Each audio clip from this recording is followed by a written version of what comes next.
Assalamualaikum warahmatullahi wabarakatuh. Selamat pagi anak-anakku semuanya. Alhamdulillah pada pagi hari ini kita bisa bertemu kembali untuk belajar bahasa Indonesia. Anak-anakku, pada pertemuan kemarin kita sudah belajar bagaimana cara menyimpulkan isi dari laporan percobaan.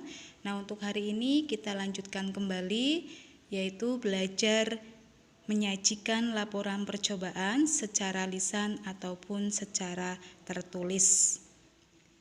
Nah, di sini anak-anakku, untuk menyajikan laporan percobaan secara lisan atau tertulis, anak-anakku bisa memperhatikan sistematika dari laporan percobaan. Yang pertama yaitu judul laporan. Di sini berada di bagian paling atas, diawali dengan huruf kapital. Yang kedua yaitu tujuan laporan, jadi untuk apa laporan itu dilakukan, alasannya apa. Kemudian yang ketiga yaitu kajian teori, teori-teori yang digunakan sebagai dasar dalam melakukan percobaan.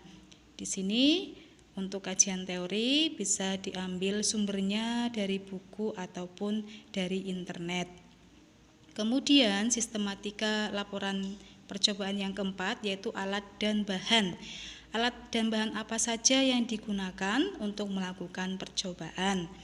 Yang kelima yaitu prosedur atau cara kerja. Di sini berisi langkah-langkah kerja ketika kita melakukan percobaan. Yang keenam yaitu hasil pengamatan.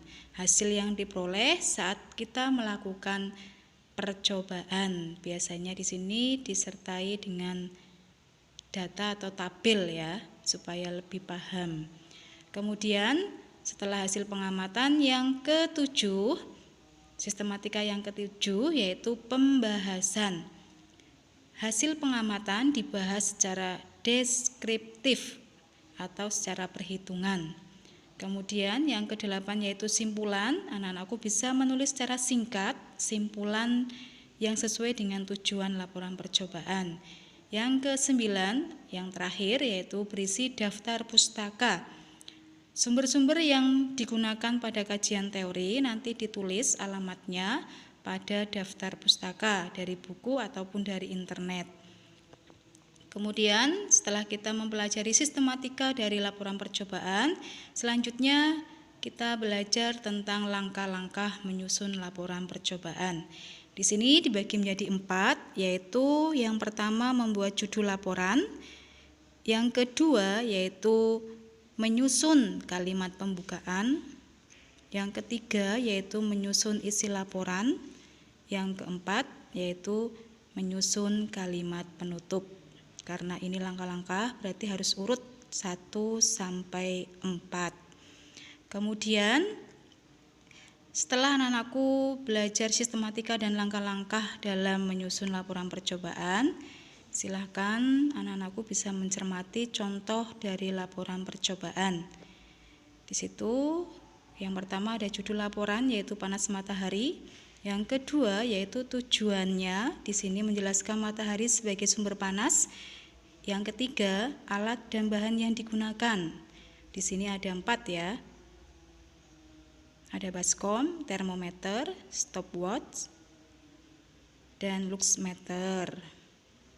Setelah alat dan bahan, kemudian pada bagian yang keempat, yaitu ada kajian teori atau teori dasar. Karena tadi berkaitan dengan panas matahari, jadi anak-anakku bisa mencari teori-teori yang berkaitan dengan panas matahari, baik di buku ataupun di internet, ditulis pada teori dasar atau kajian teori. Jadi di situ teorinya ditulis yang berkaitan dengan panas matahari. Bisa cari di buku atau bisa juga cari di internet. Itu untuk yang keempat yaitu teori dasar atau kajian teori.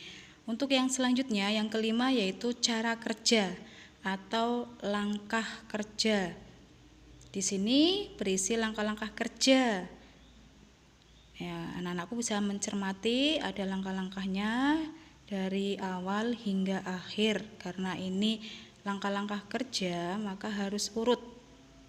Langkah yang pertama apa, yang kedua apa, sampai pada langkah yang terakhir. Harus ditulis secara urut. Tuh, kemudian yang keenam setelah cara kerja atau langkah kerja, yang keenam yaitu data pengamatan.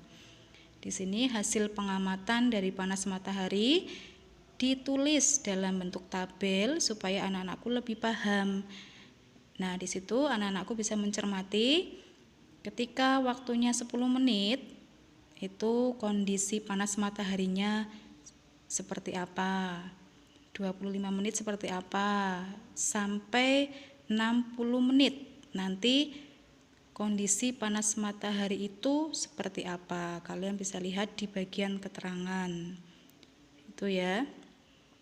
Itu untuk hasil pengamatan. Nah, dari hasil pengamatan tadi dalam tabel dibuat ke-7 pembahasan, dideskripsikan ya.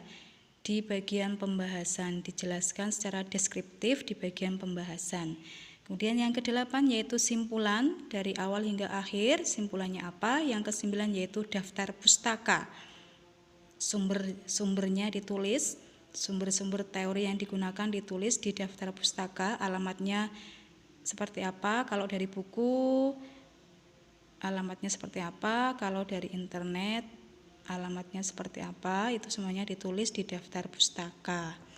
Nah, itu untuk contoh dari laporan percobaan ya. Anak-anakku hari ini sudah belajar bagaimana cara menyajikan laporan percobaan. Semoga bermanfaat. Sekian dulu dari Ibu. Assalamualaikum warahmatullahi wabarakatuh.